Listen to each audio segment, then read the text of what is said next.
속의 사람들, The Danger of Syncretism. 요한계시록 2장 12절에서 17절에 나타나는 메시지입니다.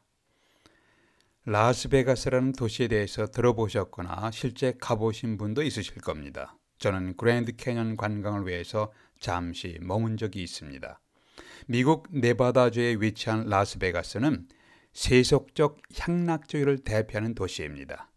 물질 숭배주의와 타락한 향락 문화의 물결이 가득한 도시이지만 라스베가스에도 신실한 크리스찬 공동체 교회가 있습니다. 오늘 성경이 나오는 버가모에도 우상 숭배와 음행 문화가 만연된 도시이지만 신실한 크리스찬들이 모인 교회가 있었습니다. 예수 그리스도께서 버가모에 있는 크리스찬 공동체 교회를 보시면서 칭찬하신 사람들도 있었고 책망과 경고를 주신 사람들도 있었습니다. 현재 우리가 살고 있는 일반 지역 사회에는 우상의 흉상을 세워놓고 숭배하지는 않지만 물질의 우상, 권력의 우상, 성적 탐욕의 우상 등이 널려 있습니다. 이러한 우상 숭배 문화와 성적인 타락 문화가 예수 그리스도를 믿는 신앙 공동체에도 침투하여 그리스도인들에게 심각한 영향을 주고 있습니다. 이렇게 물질 숭배주의와 타락한 향락 문화의 영향을 받고 있는 오늘날 우리의 신앙 공동체를 향해 주시는 메시지를 함께 나누고자 합니다. 첫 번째, 주님의 칭찬은 무엇이었는가? 13절에 보니까 내가 어디서 사는지를 내가 아노라. I know. 내가 어디서 사는지 I know. 내가 알고 있어. 사탄이 사는 곳에서 죽임을 당할 때에도 나를 믿는 믿음을 저버리지 아니하였도다. I know. 여기서 사탄의 소굴이라는 것은 믿음을 지킨 버가모 교인들이 그런 소굴에서도 믿음을 지킨 버가모 교인들이 있었다는 것을 칭찬하셨습니다. 여기서 주목할 것은 사탄에 대한 언급입니다. 버가모라는 도시는 13절에서 사탄의 권자가 있는데 라고 묘사했습니다. 버가모라는 도시가 자랑하는 것이 세 가지가 있습니다. 첫 번째는 350m의 높이의 산 정상에 제우스 신의 신전이 있었습니다. 로마 신화에 나오는 수많은 신들 중에서 최고의 신이 제우스입니다. 그래서 신들의 왕, King of the Gods 라고 불리는 제우스 신의 신전의 위용을 자랑하며 그 옆에 로마 황제들을 숭배하는 신당들이 연결되어 있었습니다. 그러니까 제우스 신과 로마 황제를 숭배하는 것을 자랑으로 여기는 도시였습니다. 버가모는 우상 숭배가 가득한 도시였습니다. 둘째로 세계 최초의 병원인 아스클레피움이 세워졌고 의학이 발달된 곳이었습니다. 아스클레피우스라는 뱀으로 상징된 치료의 신, God of Healing, 치료의 신을 섬기는 신전이 있었습니다. 수많은 사람들이 질병을 치료하기 위해서 이곳을 찾았고 의학의 신으로 불렸던 아스클레피우스 앞에 가서 경배했습니다. 기도했습니다. 병을 고치고자 하는 열망을 이해할 수 있지만 이것을 통해서 우상 숭배자가 되도록 했다는 것이 이 도시의 불행이었습니다. 그래서 병 치료를 위해서 몰려든 사람들이 치료의 신의 도움을 받기 위해서 우상을 숭배하므로 이곳은 우상 숭배가 넘쳐나는 곳이 되었습니다. 요즘에 건강을 위해서 신비한 치료의 그룹을 찾다가 마침내 이방신에게 자신의 영혼을 팔아버리는 현대인들이 있습니다. 신비한 치료의 그룹을 찾다가 마침내 이방신에게 자신의 영혼을 팔아버리는 그러한 불행한 사건이 여러분에게 발생하지 않게 되시기를 바랍니다. 셋째는 유명한 도서관이 있었습니다. 20만 권 이상의 책을 서정한 도서관이 있었기 때문에 지성의 도시로 유명했습니다. 로마 제국에서 그리스에 있는 아덴, 이집트의 알렉산드리아 도서관은 굉장히 유명한 도서관이었죠. 그리고 소아시아 버가모에는 지성의 중심이란 굉장한 자부심을 갖고 있었습니다.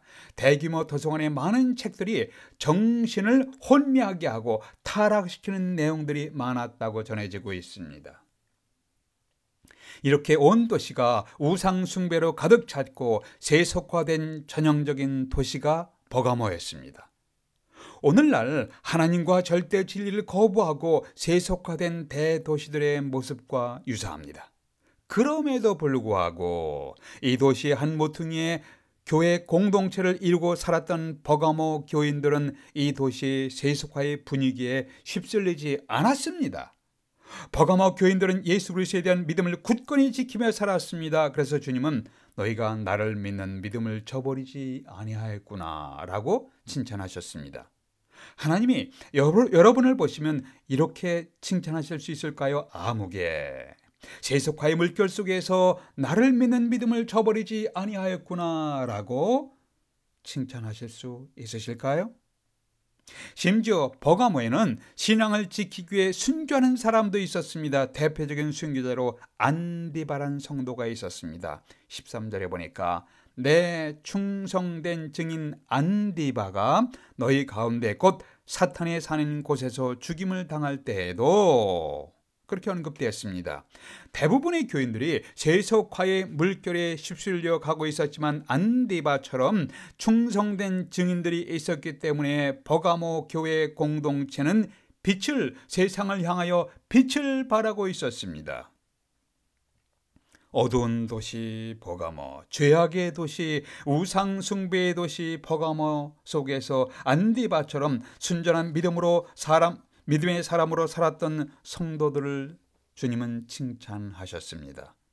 세속화의 물결이 휘몰아치는 이 시대에 여러분은 예수 그리스도에 대한 순전한 믿음으로 살아가는 성도들이십니까? 나는 물질 숭배 사상과 하나님을 거절한 향락주의가 거세게 흐르는 문화 속에서 주님께 대한 믿음을 견고히 붙잡고 살아가고 있는가 자신에게 물어보십시오. 교회 역사에서 크리소스톰이라는 지도자가 있었습니다. 그 당시 박해가 심해지고 불신앙의 세력들이 자꾸 일어나니까 그의 제자가 크리소스톰에게 이러한 이야기를 합니다. 선생님, 온 세상이 우리를 반대하고 있습니다. 어쩌면 좋겠습니까? 이때 크리소스톰이 이런 유명한 대답을 합니다. 그래? 온 세상이 우리를 반대하느냐? 그러면 우리가 온 세상을 반대할 것이다. 너희는 이 세상을 본받지 말고 마음을 새롭게 함으로 변화를 받으라. 이러한 주님의 말씀처럼 순전한 신앙을 지키기 위해서 담대한 믿음의 용기를 가지고 이 세상과 맞서 싸웠던 안디바와 같은 사람, 여러분은 그러한 믿음의 사람이 되기를 기도하고 계십니까? 자신의 안락과 출세를 위해서는 쉽게 그리스도에 대한 신앙을 던져버리는 이 시대 속에 순전한 신앙의 사람이 우리 신앙 공동체에도 가득하게 되기를 여러분 기도하고 계십니까? 여러분이 그러한 사람이 되기를 기도하고 계십니까? 그러나 이 버가모 교회 성도들이 안디바처럼 모두가 다 믿음을 지켰다는 것은 아니에요. 교인들 중에 책망이 필요한 성도들이 있었습니다. 두 번째는 주님의 책망이 무엇이었는가? 14절, 15절에 보겠습니다. 그러나 이제 칭찬하신 다음에 그러나 내게 두 가지 책망할 것이 있나니 거기 내게 발람의 교훈을 지키는 자들이 있도다. 이와 같이 내게도 니골라 당의 교훈을 지키는 자들이 있도다. 책망이 두 가지로 요약됩니다. 첫 번째는 발람의 교훈, 발람이란 선지자의 교훈을 지키는 자들, 거짓 선지자죠. 거짓 교사입니다. 또 하나는 니골라 당의 교훈을 지키는 자들이 있었다고 말합니다.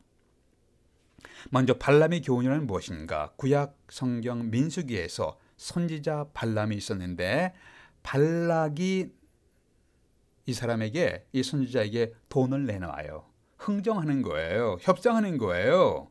그래서 발락이 내놓은 돈에 눈이 어두워져서 이스라엘 백성들을 우상 숭배와 음행의 자리로 유인한 자가 바로 발람이라는 선지자, 가짜 선지자죠. 거짓 교사, 거짓 선지자입니다. 오늘날의 사교, 이단 교사들의 모습입니다. 발람의 교훈이란 돈에 눈이 멀어져 버린 물질 숭배주의를 대표합니다. 현대에도 이러한 모습이 있잖아요. 신앙생활 잘하던 사람이 돈 때문에 예수님을 떠나갑니다. 돈 때문에 신앙의 양심을 배신합니다. 돈 때문에 돌아버린 사람, 돈 때문에 돈 사람들이 종종 있습니다. 돈은 우리에게 필요한 것입니다. 애써 땀을 흘리면서 번 돈 귀합니다.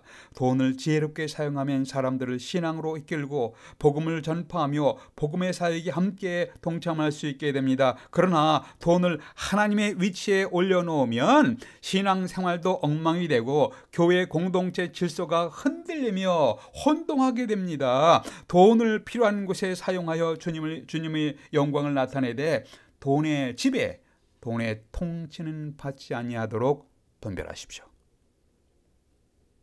다음에 니골라당의 교훈이란 무엇인가? 이것은 율법의 교훈을 거절합니다. 우리는 자유인이야 하면서 율법의 교훈을 거절하고 자유를 주장합니다. 특별히 성적인 방종에 빠진 무리들이 있었습니다. 우리 인생에는 적당한 즐거움과 쾌락이 필요합니다. 하나님이 세우신 질서 속에서 인생을 즐길 수가 있고 기뻐할 수가 있습니다. 그러나 하나님을 떠나서 하나님의 뜻을 거역하며 방종하고 음란한 쾌락을 추구하는 것은 하나님의 심판을 자초하는 것입니다. 버가모 교인 중에 이렇게 물질 숭배주의와 세속적인 향락주의에 빠져들어가는 사람들을 향해서 주님께서 책망하신 거예요. 이것은 우리 현대교회가 빠지기 쉬운 함정입니다. 물질 숭배주의와 세속적 쾌락주의를 통한 성적인 방종에 빠지지 아니하도록 주의하십시오. 주님은 17절에서 귀 있는 자는 성령이 교회들에게 하신 말씀을 들을지어다라고 선언했습니다. 제가 자동차를 타고 가다가 크리스천 라디오 방송에서 설교하는 설교를 들으면서 약간 충격을 받은 적이 있습니다. 현재 미국에서 자기 부인이 아닌 다른 여성과 잠자리를 같이 한 기혼 남성의 비율이 60%를 넘는다는 소리를 들었습니다. 정확한 숫자는 모르겠지만 시대의 흐름, 이 숫자가 퍼센테이지가 뭐 맞을 수도 있고 틀릴 수도 있지만 적어도 한마디로 시대의 흐름이 불륜이 만연된 사회의 모습으로 가고 있다는 거예요. 그런데 교회에 출석하는 사람들도 세상의 퍼센트보다는 약간 작지만 불륜의 유혹에 심각하게 노출되었다는 주장입니다. 요새 인터넷이 개인 사무실과 침실까지 침범했습니다. 미국 복음적인 기독교 잡지인 크리스티애니티 투데이에서 미국 목사님들이 홀로 있는 교회 사무실에서 컴퓨터를 통한 음란물 중독에 심각하게 노출되었다는 기사가 났었습니다. 심지어 인터넷이 가능한 선교지의 선교사님들도 음란물 중독에 노출되었다는 설교 말씀을 들었습니다. 이런 정도면 일반 평신도 그리스도인들은 얼마나 음란물 중독 위험에 노출되었는지를 이해할 수 있습니다. 한국 사회는 어떠할까요? 기혼자들이 배우자 이외에 애인을 만드는 불륜 드라마 영상이 판치는 세상이에요.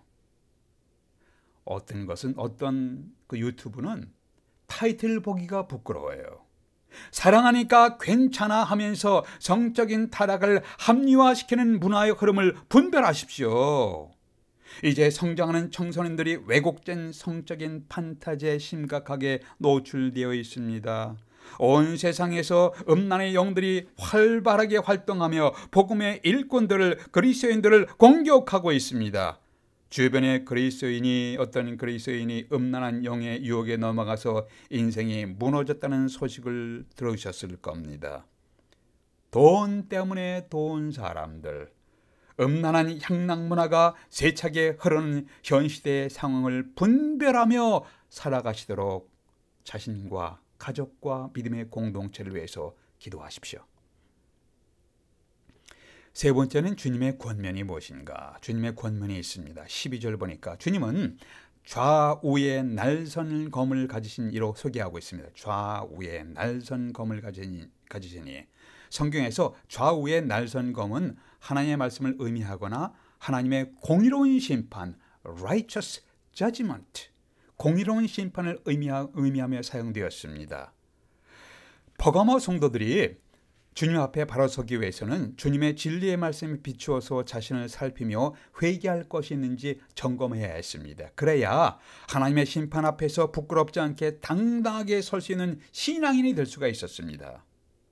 하나님의 말씀은 회개하며 순종하는 사람들에게 축복입니다. 그러나 회개를 거부하는 사람에게는 심판이 기다리고 있습니다. 그래서 16절에서 그러므로 회개하라. 그리하지 아니하면 내가 내게 속히 가서 내 입의 검으로 그들과 싸우리라. 여기서 그들이란 발람의 유혹에 빠져 우상 숭배하고 음행하며 니골라 당의 무질서한 쾌락주의 교훈을 지키는 자들입니다. 그러나 회개하는 자들에게는 회복의 소망이 있습니다. 회개하는 자들에게는 치료의 소망, 회복의 소망이 있습니다. 하나님 말씀에 순종하여 회개하지 아니하면 거룩한 하나님께서 그들을 준엄하게 심판하실 것을 경고했습니다. 물질은 우리에게 필요한 것이지만 물질이 하나님 위치에 앉아서 우리를 좌지우지하면서 우리를 지배하는 물질 숭배주의가 들어와 있는지 우리 자신을 점검해 보십시오. 하나님을 거스르는 세속적 향락주의의 영향을 우리가 얼마나 받고 있는지 살펴보세요.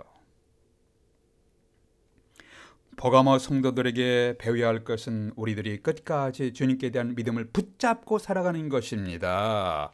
예수 그리스도 앞에서 자랑은 우리의 지성도 아니고 우리의 학벌도 아니고 주님 앞에서 우리의 자랑은 우리의 건물도 아니고 우리의 교인 숫자도 아닙니다. 우리의 역사와 전통이 아니라 주님 앞에서의 우리의 자랑은 변치 않는 우리의 신실한 faithful, 신실한 믿음이어야 합니다. 죄로 인한 멸망에서 우리가 구원받게 된 것은 예수 그리스도에 대한 우리의 신실한 믿음입니다. 우리가 하나님 나라의 백성이 되게 하신 것도 주님께 대한 우리의 순전한 믿음입니다. 우리가 기도하며 하나님의 문을 열어서 응답받게 하신 것도 주님께 대한 우리의 순전한 믿음입니다. 목사님의 아들로 태어난 한 청년이 대학에서 공부를 했습니다. 돈이 부족해서 대학을 중퇴하고 보험회사 세일즈맨이 되었습니다. 우연히 방송국 공개홀에서 노래하는 것이 계기가 되어서 미국 NBC 방송국의 전속 가수로 활약해달라는 요청을 받았습니다. 이때 그의 나이가 23세였습니다. 그의 앞에는 인기와 돈이 보장되어 있었습니다. 그러나 어쩐지 그가 좋아하는 교회에서 복음 집회를 위해서 찬양할 기회가 날아갈지도 모른다는 생각이 들었습니다. 며칠간 고민했습니다. 기도했습니다.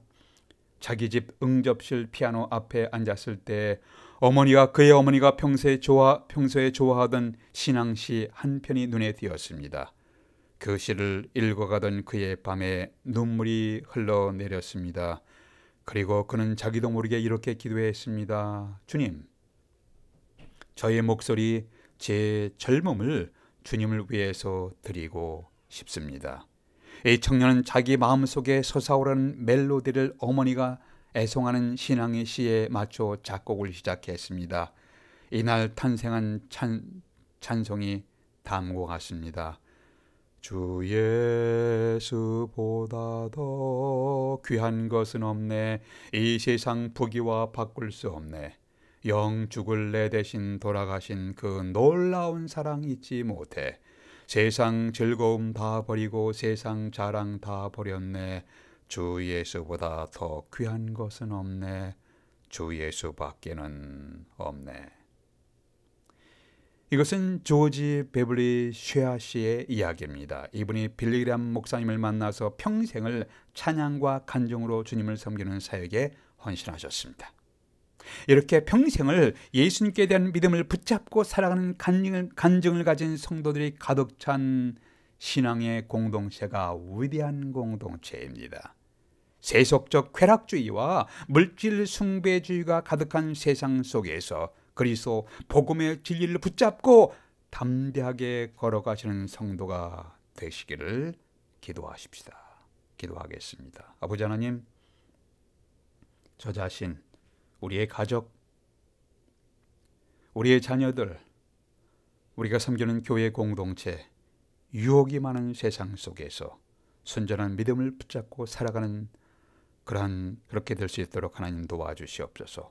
물질 숭배주의에 빠지지 아니하도록 저희들의 마음에 분별력을 주시옵소서. 세속적 쾌락주의에 빠지지 아니하도록 절제하는 신앙을 갖게 해 주시옵소서. 거룩한 믿음을 추구하는 신앙인이 될 수 있도록 인도해 주시옵소서. 우리의 주 예수 그리스도의 이름으로 기도하옵나이다.